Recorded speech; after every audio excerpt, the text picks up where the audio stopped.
शन खामोश हो गया जाने कभी ना आए और कोरोना को मरीज जाएगी कोरोना का मरीज। हाँ, और बहुत बढ़िया कवि सम्मेलन चल रही है। और भाई साहब जी ये उम्मीद लगा मैंने मंच पर खड़ो करियो तो कहीं ना कहीं तो करूँला और ताली न बजे तो फचाटकार मरूँला। तालियां वाले बजे को मतलब मरबा न दो। हालांकि पतलो आदमी धमकी देवा मरे थोड़ी तो है। अच्छा, धमकी भी ऐसी के चली तो चांद तक और नहीं चली तो शाम तक। एक उदाहरण बताऊं मैं आपने। झालावाड़ प्रोग्राम कर मैं केकड़ी जा रही हो 4 दिना को उड़ीन दियो 3 की सीट मिल गई। अब 3 की सीट मिल गई तो मत गया यार सूझो 4 दिन का उड़ीन दिया तो साथ 3 की सीट पर जा सूझो। अगला स्टेशन पर एक सवारी छड़ी और बोले रे बैठो बैठो मने बैठवा दे। मैं जो जानता नहीं है क्या मेरे को। धमकी 5000 बैठ गई। धमकी काम चाल की। अगला स्टेशन पर गड़बड़ होगी। अब की बार पहलवान छिड्डियो और बोले रे बैठो बैठो मने बैठवा दे। मैं जो जानता नहीं है क्या गर्दन पकड़ ली के थूकून है। मैं जो छोड़ दे बीमार आदमी हूं मैं तो। धमकी चली तो चांद तक नहीं चली तो शाम। अच्छा सही बात बताऊं मैं पहली बहुत मोटो तगड़ो आदमी हूँ अतरो मोटो। अच्छा इको कारण है मार पतलो बागो मांगे बांस भैंस। हाँ भैंस। भैंस की वजह मैं पतलो हो गयो। भैंस की वजह कशान पतलो है। भैंस ने जन्म दिया पाडे को। पाडो गणो ही जाडो वो पुड़ियो पुड़ियो दूध छूको तो मारा पिताजी क्यों रे यार गई ने डॉक्टर ने दिखा यो पड़े पड़े दूध छूके यो पतलो होबा को डॉक्टर ने दिखा तो डॉक्टर साहब ने कहा डॉक्टर साहब ने क्यों यार यो पाडो बहुत जाडो इन्हें पतलो गणनो है। बोले कि यार गोली ले जा पाडान दे दीजिए पाडो पतलो। अब मैं क्यों यार इसको देऊं कैसे। बोले कि एक पाइप लेना पाइप में गोली डालना अरे एक पाडे के मुंह में और इधर तू फूंक मार देना। गोली पाडे के पेट में पाडा पतला। मैंने वैसे ही किया बस। गोली ली उसमें डाली एक उधर और इधर से मैं फूंक मारता उससे पहले पाडे ने फूंक मार दी। अच्छा हाँ अभी अभी आपने देखा होगा। हाँ हाँ अभी आपने देखा होगा मैंने भाई साहब मुकेश जी भाई साहब की मैं धोख दी चरण स्पर्श किया तो आप देख रहे हैं यार ये संस्कारवान बच्चा है। संस्कार वंस्कार नहीं है इसमें मेरी सुरक्षा है। अगर मैं इनके धोख नहीं देता तो ये जरूर मुझे गले लगाते और गले लगा जोश जोश में भीज लेता। पचा कहीं बच्चे मारे गरे गुरु पुराण बच्चे है बच्चे। हाँ? अच्छा मेरी नजर में दुनिया में 2 प्रकार के आदमी होते हैं साहब। एक तो मेरे जैसा पतला दुबला और एक होता है भाई साहब की तरह हष्ट पुष्ट।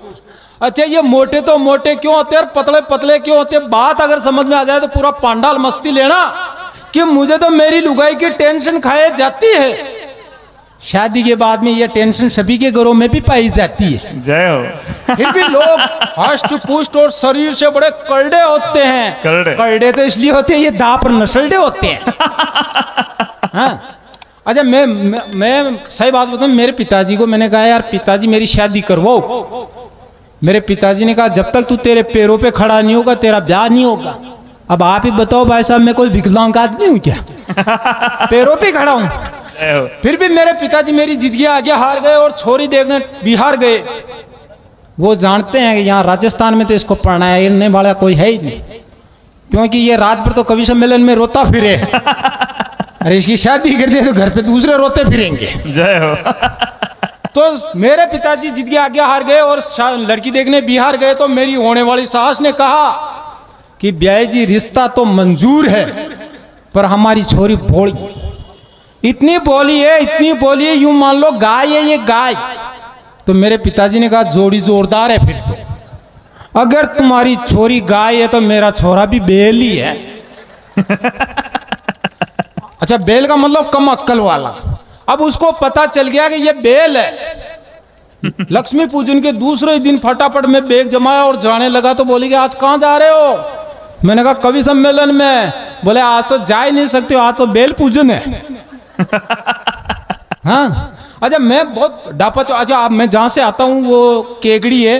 अच्छा हमारे केकड़ी के आसपास में जितने भी गांव है वो सब जानवरों पे। अब कैसे मैं हमारे केकड़ी के आसपास में ठिठोड़ा, ठिठोड़ी, अजगरा, अजगरी, बघेरा और सावर के पास में एक गांव का नाम है ऊंदरी। अच्छा मैं केकड़ी में बैठा था तब एक आदमी आया, बोले कि कमलेश जी राम राम। मैंने कहा राम राम। बोले पिछाणिया। मैं के न पिछाणू। बोला मैं ऊंदरी को। उंदरी को। मैं के यार तू ऊंदरी को कौन है तू? मैंने कहा कोई है। बोला कि नहीं नहीं मैं ऊंदरी को। मैं क्यों ऊंदरी को तो बता तार पूंछड़ी कट्टा है। हाँ जय हो। हाँ तो फिर मैं देखे यार टेम आनो ही आयो 10 बज गई अतिथि देवो भ। मैं क्यों रोटी खा रही हूँ जो लेकर रोटी खा तू। वो क्या रोटी तो थे ही खाओ मैं तो ऊंदरी खा रही हो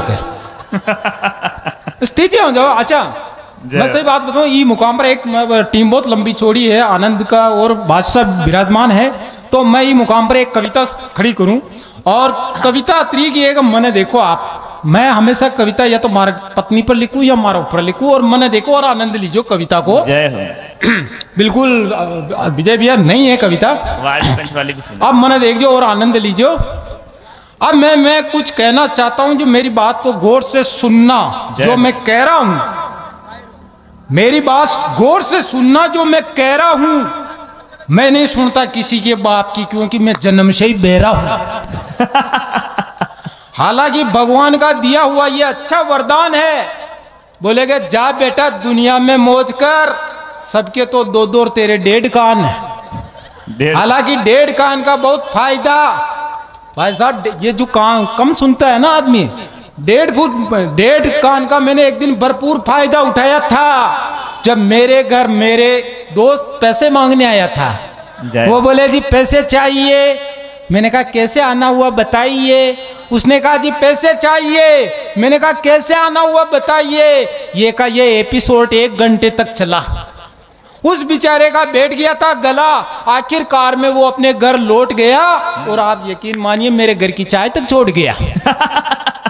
हाँ इस तरह भाई साहब हम उधार वालों से बचना भी जानते हैं और बात हमारे फायदे की हो तो हम सुनना भी जानते हैं।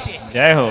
अच्छा पहली बार जब मैं ससुराल गया देखो बहरा आदमी के साथ में क्या क्या घटनाएं घट जाती है।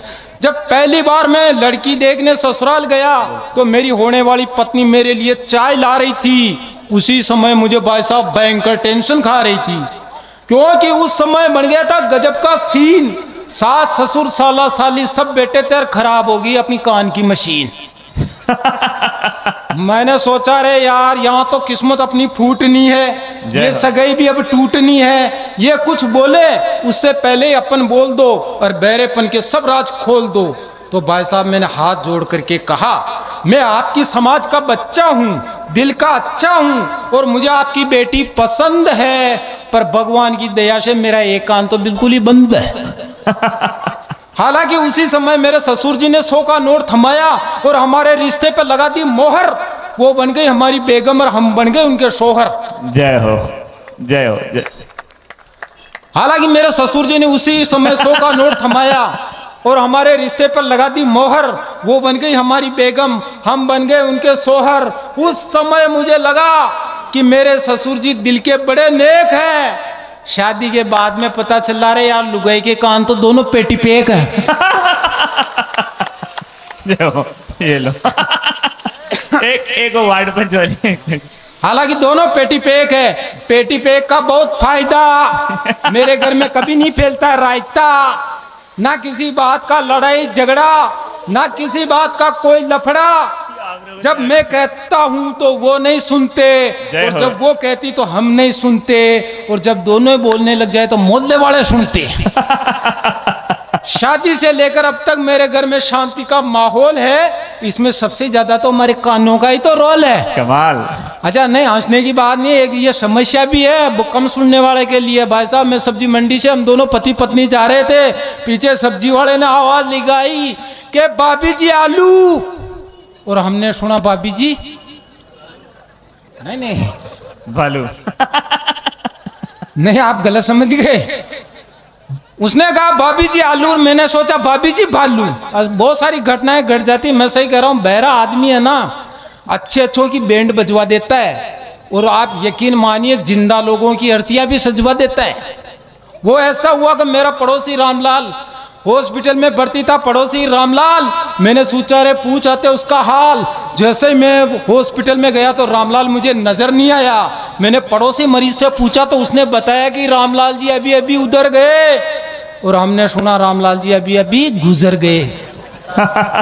तुरंत दौड़ता हुआ रामलाल के घर गया, घर वालों को सूचना दी यार रामलाल तो मर गया। इतना सुनते ही घर में मातम का माहौल और मोहल्ले में सन्नाटा छा गया। और किस्मत मेरी इतनी खराब थी कि मेरे पीछे के पीछे रामलाल भी घर आ गया।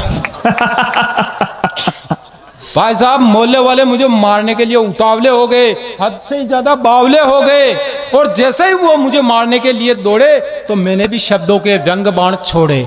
भाई साहब, अगर मेरे ऊपर हास्य करके अगर देश हित पे कोई संदेश कर देती है तो कविता लिखना सार्थक हो जाता है। तब वो जैसे ही मुझे मारने के लिए दौड़े, मैंने भी शब्दों के व्यंग बाण छोड़े। मैंने कहा इसलिए मारना चाहते हो कि मैं कम सुनता हूं, तो बताओ आज देश में कौन किसकी सुनता है? जय हो। क्या देश में कौन किसकी सुनता है? अरे भाई भाई की नहीं सुनता, बेटा बाप की नहीं सुनता, नेता आपकी नहीं सुनता, गरीब की अधिकारी नहीं सुनता, बिना पीस के पटवारी नहीं सुनता है। अरे मारना ये तो उन भ्रष्ट नेताओं को मारो जो हमारी नहीं सुनते हैं, पर हम भी नहीं मार सकते क्योंकि हम ही तो उनको चुनते हैं। वाह। समझदारों के बीच में मेरी कविता बहुत गहरी है। बहरा मैं नहीं, पूरी दुनिया बहरी है। वाह कमाल। तो एक वार्ड पंचवाली कर दो, अच्छी कविता है, बहुत प्यारी। अच्छा, आज समझ में तो आ रही है। एक कविता और सुना दूं? हाँ, एक बार ताली वाली बजा दे। एक बार जोरदार ताली बजाओ। बहुत प्रसिद्ध कविता है वार्ड पंच की। अब नगर पालिका बन गया है। आदरणीय सभी जनप्रतिनिधियों के लिए एक बार जोरदार तालियां कि हमें ये बड़ी सौगात इस नगर को मिली है। साहब, मैं कविता हमारे ऊपर या पत्नी पर ही लिखूं तो गांव का एक बार बेड़ा होया। बेड़ा और यार कमलेश जी चुनाव लड़ावा और चुनाव में थक घर का नहीं बनावा। अब वार्ड मेंबर की कई कई पीड़ा है या मैं हमारी कविता में लिखी है। और मैं अब कविता शुरू करूं बिना भूमिका के। सर कि आके गांव में सुंदर लुगाई मारी। सुंदर, बिल्कुल सुंदर साहब। आके गांव में सुंदर लुगाई मारी। अब गांव वाला ने यही तो कुचर खा रही। हाँ, जी की भी लुगाई रूपाली उनकी खुण करे रुकाली। ई वास्ते लुगाई जानी काली। नो टेंशन नो चमचाड़ा। आके गांव में सुंदर लुगाई मारी। अब गांव वाला ने यही तो कुचर खा रही। बोलिया कि कमलेश जी चुनाव लड़वाला और उम्मीदवार था नहीं था कि लुगाई न बनावाला। मैं डबो दादो हमारी बात तो सुनो और हमारी लुगाई न छोड़ो यार, कोई दूसरा की लुगाई न चुनो। पर गांव का जिद्देला हमारी बात ना हवा में उड़ा दी और भाई साहब लुगाई ने निर्विरोध वार्ड मेंबर बना दी। अब निर्विरोध वार्ड मेंबर बनते हैं तो घर के बाहर ना ढोल नगाड़ा बाजवा लाग गया और मारी लुगाई की पंदोरी घाटवा लाग गया। मारिया खुशी का बड़ा का पर बड़ा को फूट रही हो, पर भाई साहब हमारा जीव को तो दुंदाड़ो उठ रही हो। मना हंसी ना आवे फिर भी मना हंसनो पड़ रही हो। और बेम को कीड़ो तो भाई साहब हमारा बेजा में छड़ रही हो। बेम भी ऐसो के हिया हलोड़ा लेवे थे जानो गड़ी बाढ़ में तो हर कोई पक देवे। वार्ड मेंबर बनते हैं भाई साहब हमारा घर की गत बगड़वा लागी। अब एक बढ़कर एक समस्या हमारा घर में बढ़वा लागी। समस्या सुन जो और आनंद लीजो कि मारी लुगाई को तो जाने घर बैठे ही भाग जागियो। अब रोज रोज सरपंच मारा घर आबा लागियो।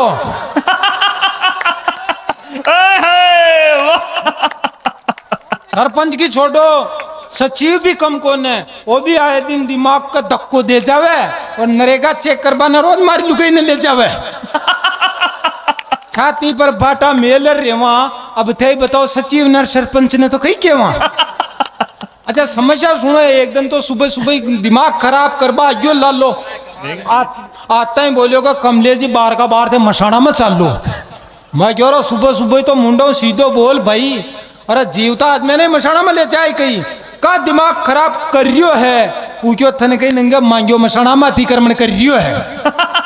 मैं कह रहा मांगिया की कहीं कह रहा पूरा को पूरा गांव भूखो है थारो बाप भी तो मसाना में कब्जो कर सूत तो है। वो नहीं मारा पिताजी तो 5 बरस पहले स्वर्ग सिधार गया, मैं क्यों तन नंगे कोने पे जुजार जी बने पाचा पधार गया। एक बार जोरदार तालियां। वाह अग्रवाल साहब, संरक्षक महोदय द्वारा सम्मान।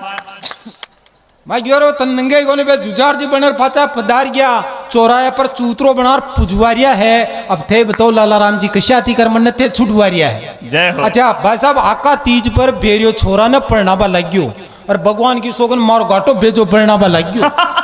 वो आता है बोलेगा कमलेश जी जिम्बो तो खाल को है, छोरा तो मारो 15 साल को है। मैं क्यों बेरिया मैं गई करूं। वो बोले थे तो मारा माता पर हाथ धरो और कागजा में कम कम छोरा ने 21 साल को तो करो। भाई साहब बेरिया की भावना ने देख रही काम ने मैं भी पंचायत की छाती पर चढ़ा ना क्यों, और पंचायत वाला जुम्मे जो छोरा ने 51 साल को बनाना क्यों।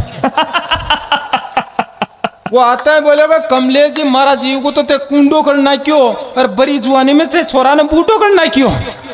माँ क्यों बूटो हो गयो तो बूटा बूटा परंडिया थूका ले रही हो टेंशन, और अगला महीना में चालू करा दिले की पेंशन।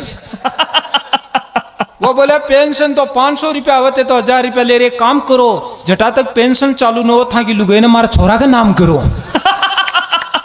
भाई साहब थे तो हंस रिया, लुगाई गाने मंडरी एटी ने मारे।